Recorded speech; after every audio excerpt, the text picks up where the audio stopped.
Hello chess players, welcome back to another video by yours truly. We're doing our endgame patterns you must know, part 4. This one is with the two bishops versus the lone king. So let's get started. So the object is to force the king back into one of the corners. Either one of these corners will work. So what you do is get all of your pieces involved. Um, and attempt to force the king back. Not exactly like this, but basically, if here, then this is a checkmate. Look at that. So the king must go back. Promote, and here we are forcing the king back by taking opposition and then using our wait,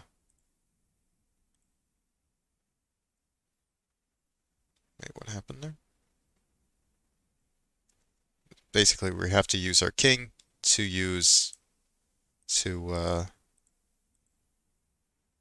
force back the enemy king. Give a couple checks if you want, but basically you want the bishops to be kind of far from the from the bishops, to be kind of far from the king, so that the bishops can safely uh, checkmate. So here, um, so here, just kind of like so. And now once the king gets to the edge of the board, the king must force the opposition. Play this, and then um, this, this. King comes over, bishops come back, comes over. You can waste a move if you want, like this. Basically, you're just forcing him into a corner.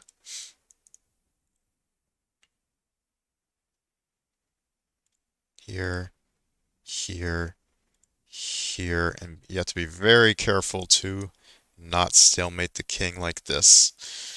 If you do, oops, it's a stalemate. So you have to kind of waste a move like we've been doing with the two rooks, and then this, and then boom. Here is your checkmate. Notice how we used our king to kind of herd the enemy king towards the edge of the board. So we're using two concepts, opposition and cutting off the king with our bishops instead of our rooks. So basically, you want to force the king back to the edge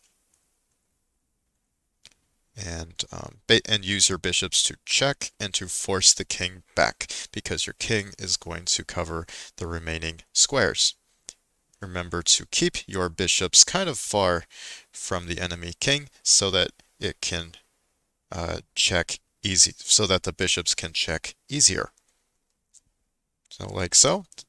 Here's the diagonals that are being taken away, and once the king moves to the edge of the board, we must take the opposition. And here, the king is now forced into the corner. We must take more squares from the king using our own king. It's very important to make sure that your own king is active in these endgames. So yeah, there's a common pitfall, you accidentally take the square away. Oops. So that's why we waste a move.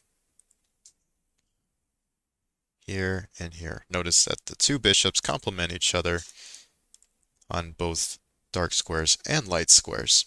So that is how you execute the two bishop mate.